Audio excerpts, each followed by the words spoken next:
All right, a few things here. We're going to go over your metamorphosis essay and planning it and kind of setting it up. If you recall, when we did the Oedipus Rex essay, I had you fill out a Google form where you submitted to me what your thesis statement was going to be, your focus statement, your examples, and all that kind of stuff. We're going to do the same thing with metamorphosis.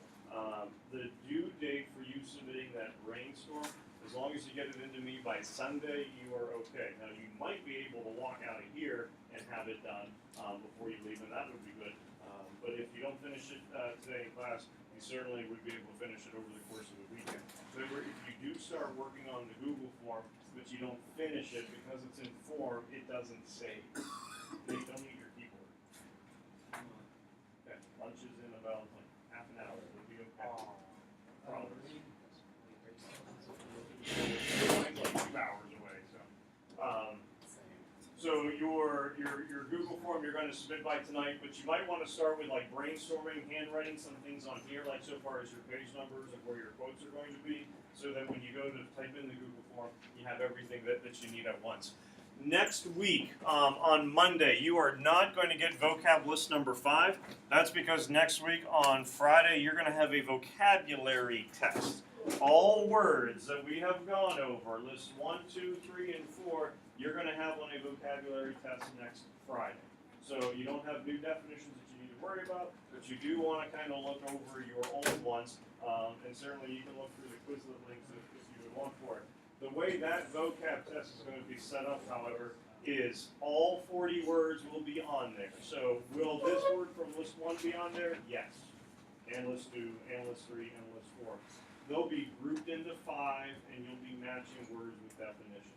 So you'll have 5 terms, you'll have 5 definitions, match them up, you move on to the next set of 5 words, 5 definitions. So I think you'll be perfectly fine with it still, but you want to make sure you look over those old words and whatnot so that you're good to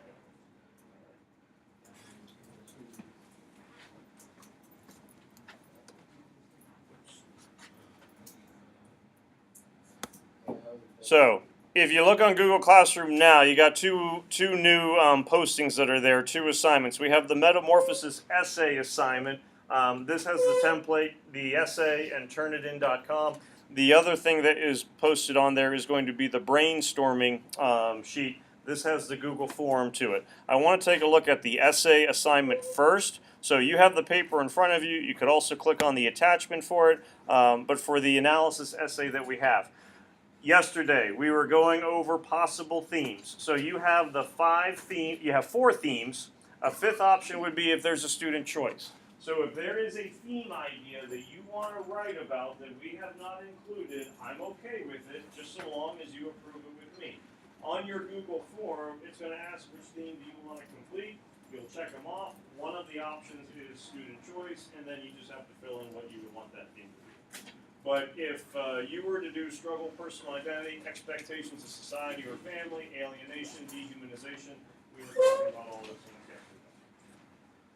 caption. Beneath the themes, just like we did with Oedipus Rex, I have,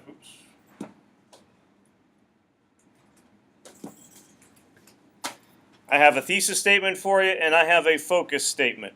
So all of our examples that you would be using, keep in mind, are going to be symbols. So for everyone, your thesis statement you'd be putting throughout Kafka's novella, symbolism reinforces the theme of, and then you would plug in whatever that theme is that you're going to use. Same thing would be happening with your focus statement. Specifically, Kafka uses the, and you would just identify what those symbols are. So you could go specifically, Kafka uses the locked doors in the bedroom, the apples, and the broom to convey this theme to the reader. But remember, you're picking which one you want from part 1, which one you want from part 2, which one you want from part 3. So make sure you go with symbols that you're familiar with, and make sure you go with symbols that are all coming from one unified theme. So you don't want to have a dehumanization symbol with a isolation symbol, with a struggle for personal identity symbol. Just make sure all of those things are working together. So that theme sheet that you got yesterday that we were looking at, as we were writing down symbols, that would be a piece of paper I'd want to have out to make sure, all right, which ones do I think I can work with, and which ones do I know I have coming from part 1, part 2, part 3. And remember, you got page numbers on the symbols that would give you a pretty good idea if they're coming from part 1, part 2, or part 3. So the template is loaded up. Oops, I went too far.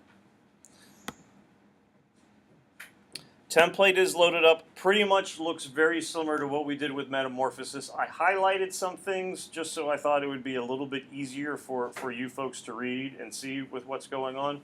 We're going to start with the template on Monday. I don't know how far we're going to get on Monday because we're also going to do a little bit of a vocab review.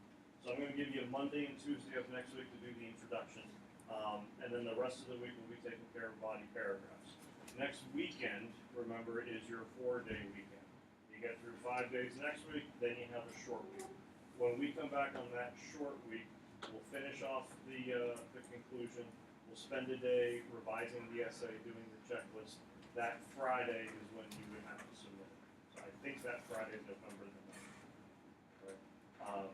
So you would have, if you're kind of falling behind over the weekend, you can kind of catch up with it so you'd be in place. But it would be 2 weeks, I guess, from today. It would be November the 9th. Same thing that we did last time. You could submit in class@turnitin.com, or if you have to finish something at home on that Friday, as long as you submit it by 11:59 p.m., you're still on.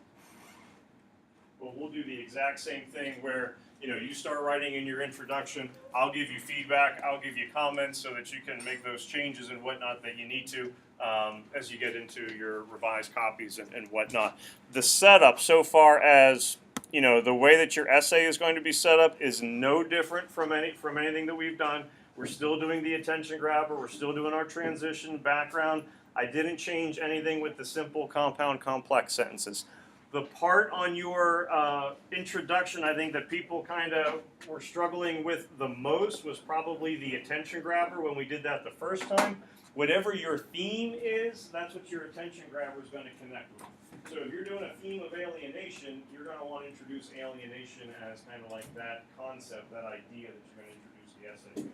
But so far as what is the content of the body paragraphs, they're all going to stay the same. The only change so far as writing, and I alluded this to yesterday, is I don't want you using the word show. So that reinforce, emphasize, prove, symbolize, all those things we were coming up with. And I don't want you to begin a sentence with the word the. Any sentence. Now you can use the word the, but I don't want you to start, so the idea of alienation, you wouldn't write. Idea of the alienation is a big idea in today's world, would be something, idea that you could look at. Well, I know you had a question. Did you have? Okay, I thought you still had a question. So, introduction not yet due. First thing that we're going to do is the brainstorming on the Google form. If you can get that done this period, absolutely would be wonderful. If you don't finish, you do have through the weekend, submit it by Sunday. The hope is that when we get in on Monday, we're going to do a little bit of a vocab review, and then we're just going to get into our intro right away. Can you use when you're writing this brainstorm? Oh yeah. No, I'm not worried about it. And you still, let's say you do have a sentence that begins with the, when you're doing body paragraph number 1 or your introduction on the Google Doc, you're not losing credit for the 4 points that you get for the paragraph. It's just something that we'll highlight and go, okay, we need to switch this before you get to your final copy.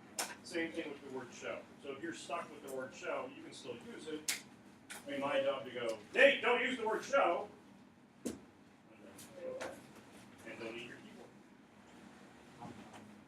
But don't use show at all, right? Never. You can say it, but yeah, I don't want you to write. Because the difference between writing and, this is one where you get a chance to think about it, you can craft it a little bit more, you can revise it. You use it sneakily, within the story, instead of the story. The word the? Or The word the, yeah. You can use the word the, you just can't start the sentence with the word the. Because people will start going, the main idea, the point, they just kind of fall in love with using the word the. Show, never. The, just don't start the sentence. Make sense? Brendan, Brendan, I'll be right over.